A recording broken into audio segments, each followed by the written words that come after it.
of a man jailed in Dubai for accidental possession of CBD vape oil are calling on Prince William to intervene. 25-year-old Billy Hood moved to Dubai in 2020 for a football coaching job. His family say he was arrested after a friend left a vape pen containing CBD oil in his car. Now, CBD is legal in the UK. Billy's 25-year sentence was reduced to 10 years, but his family recently lost an appeal to reduce it again. So they're appealing now to the Duke of Cambridge, who's just visited the UAE for a big event out there to try and help Billy, to try and get him home. Well, we're joined by Billy's mum now, Breda, and Billy's brother, Alex Hood, and we're also joined by founder of Detained in Dubai, Rada Sterling. Good to see all of you this morning. Alex, I'm going to come to you first because I believe you've been speaking to Billy on the phone quite recently. How is he doing, first of all? Well, yeah, I spoke to him yesterday. He's not doing too well right now. When I spoke to him, he didn't know anything about his appeal being rejected because he's been in solitary confinement for the last few days due to a hospital visit that he had to attend, which took several months for him to get. So he was unaware that his appeal got rejected. So once I told him what actually happened, he was just completely confused. And the hospital visit was for something that happened whilst in jail, wasn't it? Tell us about that. Yeah, he obviously complained about his ear several months ago, 2-3 months ago. He complained about pains in his ear. He couldn't sleep at night. He couldn't lie on that side of it, like when he was sleeping on that side of his head because his ear was really hurting him. So he obviously put a request in to see, get medical advice and see a doctor or something like that. We obviously contacted the FCDO, our MP, the government and stuff, emailed them, letting them know that Billy's not well, he's unwell, he can't hear out of one ear. He has serious pain in one of his ears. Can they help him get medical attention? They took weeks to reply to the emails, slow replies, took their time. After just over 2 months, he obviously finally went to go to the hospital, which was last weekend. But because he had to leave the prison, he had to come back, he had to isolate, quarantine and stuff. When he arrived back in the prison, when he was put in a tiny little cell with nothing, no windows, no nothing, the cell he just about had space to lie down in for several days. And they still didn't sort out his ear. He never got no ear drops or anything like that. They'd never concluded it. So his ear still giving him pain. Breda, it must be awful. I think he said... Sorry. Carry on, please.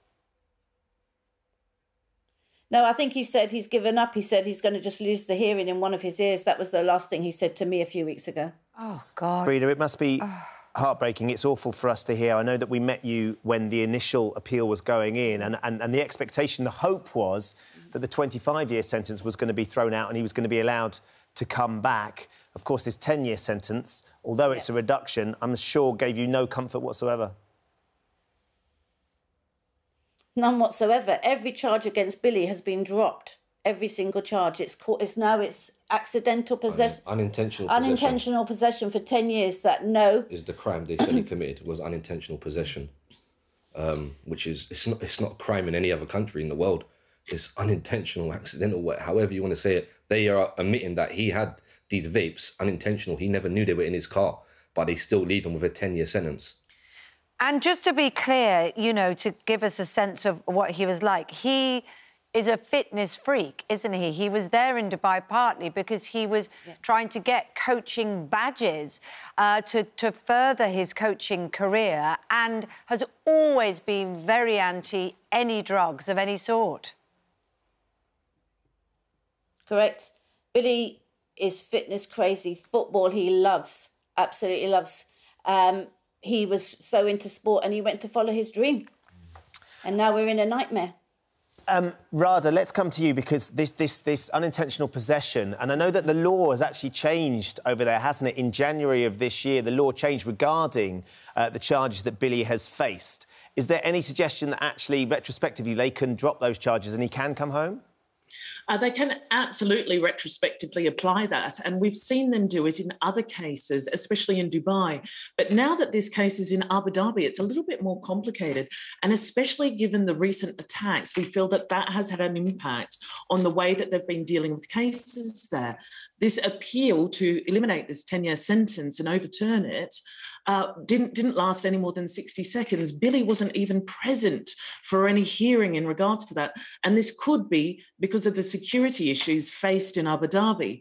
But definitely, we had another person contact us a couple of days ago saying that they'd entered Dubai carrying actual marijuana on their person, and authorities they let them actually enter the country, and they said, have your holiday and then we'll deport you afterwards. So the law has clearly changed, and the application could be applied in Billy's case.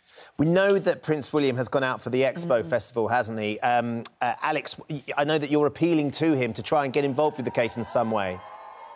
Yes, certainly. I mean, what's happened recently with Billy... Carry on, Rada, sorry. What's happened recently with Billy is he's been deprived of medical care.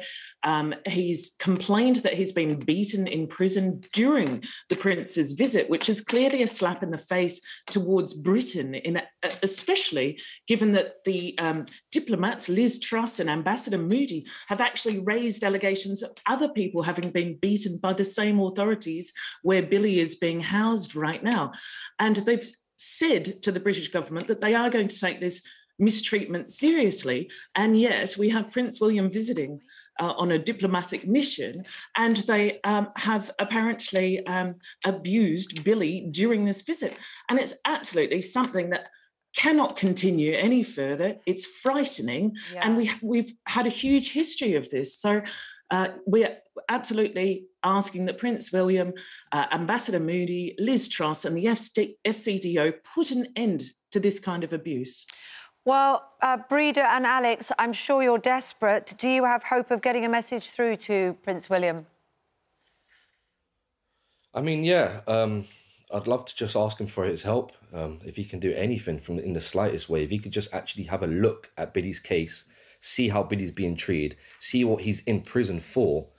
I mean, it's crazy. Then he would understand that that's why we're calling for his help. We've called for Boris Johnson's help. He's ignored. He's too busy covering up parties and lying to people. So we don't know where to go, and we have to go above him now. So now it's to Prince William. We're asking him, please, for his help. That's the message to him.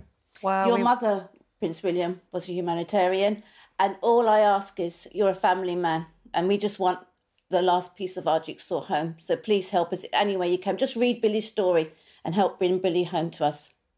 It's a powerful plea. Thank you very much for talking to us this morning. Breda and Alex, thank you. And Rada, thanks for joining us as well. Thank you. Thank you.